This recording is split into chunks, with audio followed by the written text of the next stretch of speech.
I'm a madman, I'm a lunatic, bad man, poison the water in your community. My name is Kefka, and I'll wreck ya. Pause for the break, after which I'll disrespect ya.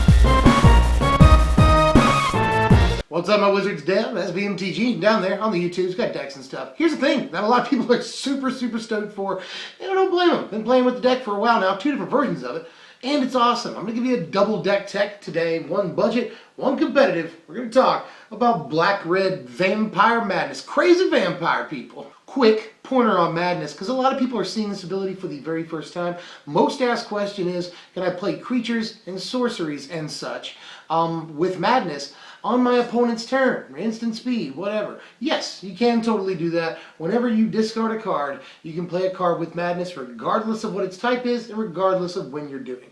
24 creatures in the budget deck, and I should start with 3 copies of Falkenrath Gorger, because the thing actually is a boss. Lay Your Fears to Rest.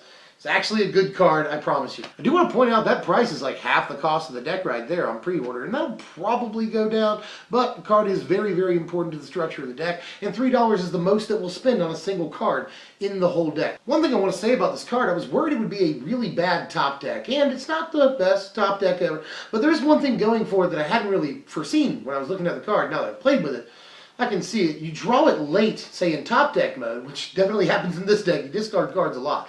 You draw it late in top deck mode, and you can play it. Every subsequent creature that you ever draw from that point out, you can both play and satisfy any discard outlets that you have. So you have an Heir of Falkenrath you haven't flipped yet, transformed yet. You can go ahead and pitch that card and still get to play it onto the battlefield. It becomes a problem a little bit late when you get cards that, like, you want to pitch to discard outlets to put them online, but you don't want to pitch them, you want to have permanents on the board. So there's a push-pull. Once the Gorge is out, you don't have to make that decision anymore. You can go ahead and discard something to, say, Ravenous Bloodseeker or Heir of Falkenrath or Elusive Tormentor, and also be able to still play the creature. That's actually really important when you're in top deck mode, that you kind of get to do 2 things. That's actually good.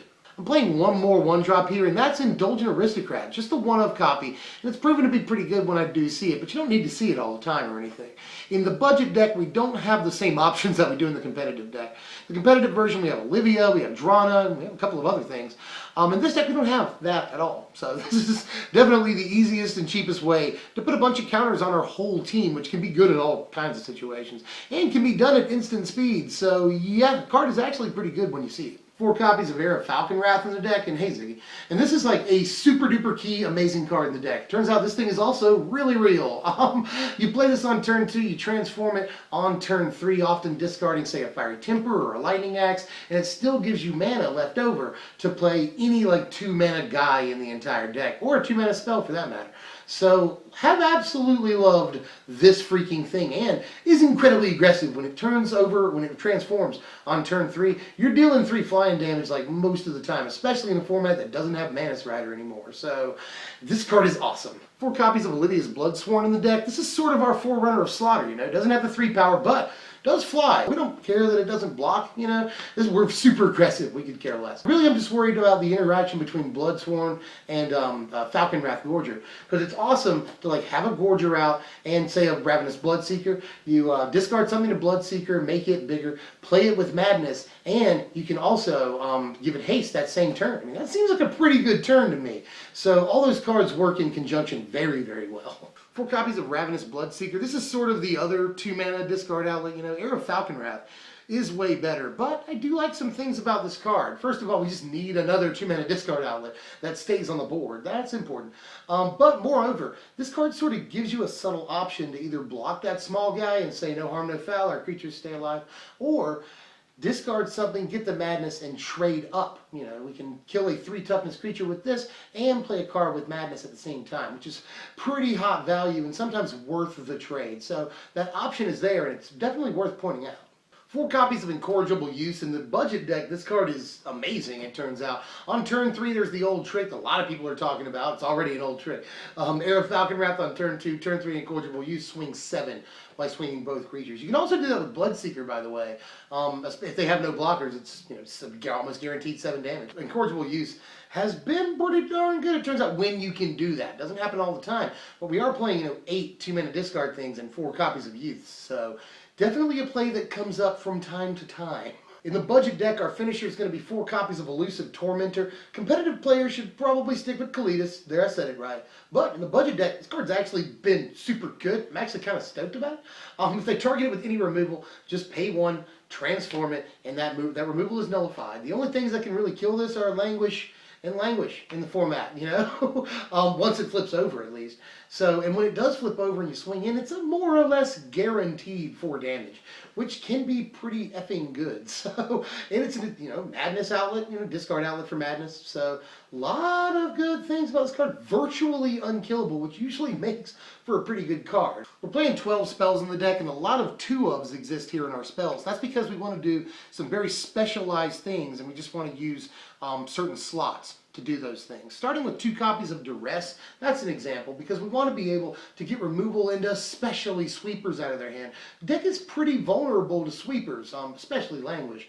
So we've got to be able to do something about that, and we even want to get like targeted removal and counter spells even out of their hand in the early game. And Duress is perfect for all those things. We have pretty poor game against control, and we want all the main deck options we can to do something against that, because we don't want to just like automatically concede game 1. So Duress is a very important option.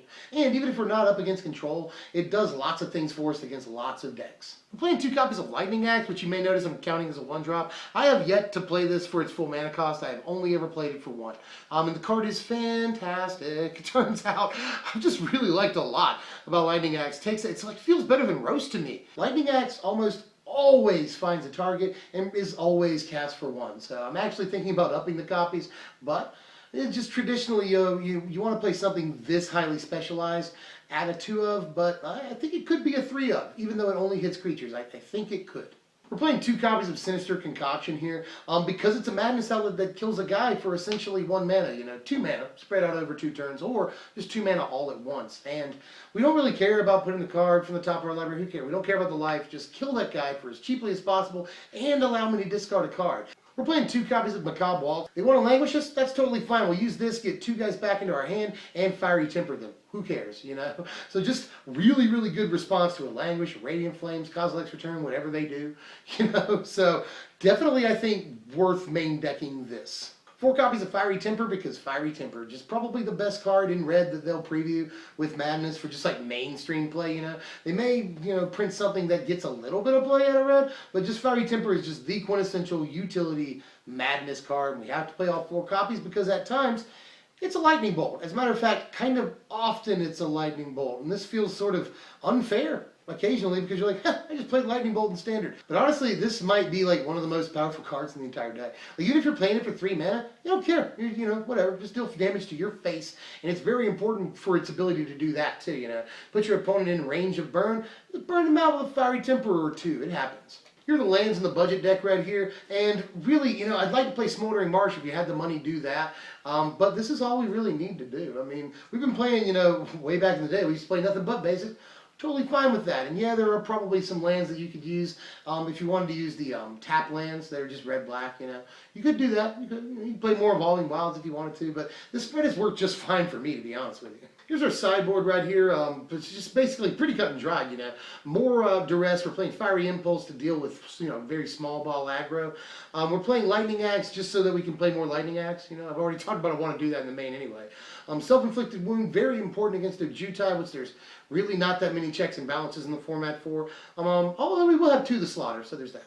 And Virulent Plague is very good against tokens decks. We're not creating tokens, so slap down your Virulent Plague against a lot of decks. And then Ultimate Price is good, again, against a lot of things. Just pretty cut and dry. We're not specializing too much. We're just sort of plugging up holes. And here are the power rankings right here. A final score of 59. Pretty good for a budget deck, and I actually think that it plays better than a 59, if that makes any sense. The deck's only going to cost you about 20 bucks to build, and will likely go down after pre-order hype does the same. That's the budget deck right there for you. I should probably give you the competitive deck. It's actually not as similar as you might think. There's a lot of different stuff going on here because we have access to a lot of very powerful cards. Red and black are super powerful colors right now. 23 creatures in the competitive deck, and there is a way in which the budget deck and the competitive deck are similar. We're playing 3 copies of Falkenrath Gorger for all the same reasons, you know. Just Falkenrath Gorger, you guys, you know, 1 mana, 2/1. We don't want to play all the 1-drops in the world. This deck could get away with not playing 1-drops if they didn't have one that did this. You know, this card could cost 2 mana, and we would probably still play it. 4 copies of Heir of Falkenrath in the deck. Another way the decks are similar, because this card is just super key and critical to what the deck wants to do. You know, discard outlet that enables madness and flies over for 3, is evasive, just everything about the card is super dope and bomb and boss. So yeah, we'll play it. Here's where things veer off a little bit, and I haven't even previewed this card in a spoiler video yet. First time I get to talk about it, and I've played with it a good bit in the last day and a half here. 4 copies of Asylum Visitor, and people are calling this either the new Bob or the new Blood Scrivener. I think it definitely falls somewhere in between on the spectrum. One thing about it is that it's a little bit cooler than Bob in that you lose the 1 life as opposed to converted mana cost. That could be good, although you lose 1 life whether you draw a land or not, so that kind of sucks. But 3-1 is definitely better than 2-1, right? Yeah, maybe. Better than Blood Scrivener, definitely, because the madness is actually cool that you can, you know, discard this and then madness it in. That's better than Blood Scrivener right off the rip. The extra power is better than Blood Scrivener, and the fact that you can draw essentially 2 cards in a turn cycle off of this guy is pretty dope, although that doesn't happen super often. One thing about this I do want to point out that may be slightly bubble bursting, but I haven't seen anybody else talk about, is that very late in the game when you top deck this and you're sort of in a war of attrition, it kind of sucks because you won't draw, almost guaranteed, the card during their turn. What will happen almost every time from my experience with the card so far is they will draw a land on one of their, next couple of turns and just elect to hold that land in their hand, thus never having to, let you discard, let you draw a card on their turn. That's kind of come up like 3 different times in the 9 games I've played with the card. So that happens kind of a bit, but still lots of incremental value off of the card is available for you. You can definitely discard a lot of your hand in this deck and just get a lot of value every single turn. You'll at least draw the card on your turn, so there's that. Overall, Asylum Visitor is dope, but it's probably not Dark Confidant. But also, the other end of that spectrum, it is not Blood Scrivener. I'd say it falls somewhere in the middle and will not be Bob. Probably not going to be Bob, but is also not going to be resigned to the whatever Blood Scrivener was after the hype settled down. I've elected to play 2 copies of Olivia's Bloodsworn in the deck. We have Olivia herself in the deck, and that helps give creatures haste too. So we don't have to play 4 copies of this, although it is still evasive. But again, Olivia is also evasive, so it just feels like second in command to Olivia, which is kind of really good design. But I'm still going to play it because it's a pretty good 2-drop, but just not the best 2-drop we could play. But we still, I think, should play the card. 3 copies of Olivia herself. Dumb name, dumb sword, dumb art, but amazing card. People are right about the stats. 3 mana, 3/3 flyer is always good. We saw that on Manus Rider. And even though this doesn't have all those crazy abilities, it's not in it for, she's not in it for herself. She helps out your creatures later on. The only thing that I have to say about this that's sort of negative is that it's not sustainable. In no way is it sustainable to both play a creature and discard a card all the time. You can't go more than a couple of turns doing that, but the creatures that you are able to do it to, get a little bit bigger and gain haste and come out of nowhere as big dudes. That's good. 2 copies of Drana, Liberator, or Malakir. Just another super important 3-drop, right?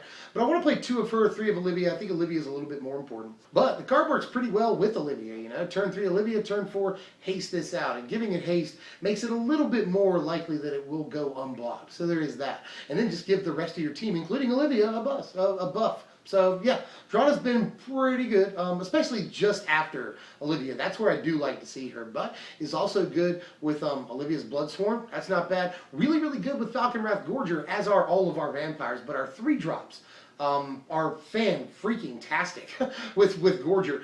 Playing an Olivia with Flash, basically, is really, really good. And playing a Drana at the end of their turn is also awesome, because then it will really have a high chance of going unblocked. They'll do whatever it is they're going to do on their turn. You'll play Drana at the end of their turn, and their face will be like, ugh. 3 copies of Liliana in the deck. Pretty obvious card, right? And it looks like it would be kind of hard to flip her, but we're an aggro deck. We just kind of creatures die as a fact of life, so she'll flip fairly easily. And when she does flip, you get something that is not only a discard outlet for your madness, but also makes them discard at the same time. That's cool, and you can pitch things to discard outlets only to reanimate them later with Lily. So perfect fit for the deck, and again, fairly obvious. 2 copies of Kalidas to finish off the creatures here. Great finisher, as a matter of fact. Really resilient card. We can pop right back up to our starting life total with a Kalidas in play. Not only that, Vampire. So good synergy with Gorger. We can essentially play this with Flash if we have a discard outlet. So I'd say it's pretty good, and has been pretty good at the end of their turn, playing a Kalidas or during a combat step. Playing Kalitas can be awesome too. So lots of good things. We should probably just do this because the card can take over the game by itself if it wants to. 13 spells in the deck, and there's definitely some similarities. Starting with the 2 copies of Duress, same thing. We want to get sweepers out of their hand, counter spells and removal. So 2 copies of Duress. Same thing with 2 copies of Lightning Axe. Just all the things I said about the budget decks ring true here, This is often very, every time I played it, casts for 1 mana and takes out the biggest guy on their side of the board. So that's good. We're also playing 2 copies of Sinister Concoction, just like the budget deck, because super amazing, unconditional removal for as cheap as possible. 4 copies of Fiery Temper in the deck, because 4 copies of Fiery Temper, pretty much no matter what you do.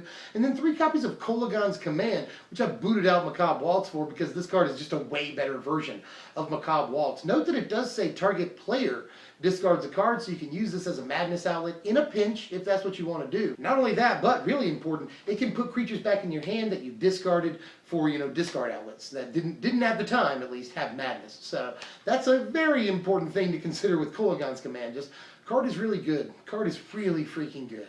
Here's the lands in the deck. We're playing 24 of them, and hey, I've added Smoldering Marsh. Pretty much the big difference here. You could play like Mortuary Mire if you wanted to. I just don't really care to be honest with you. So this works for me.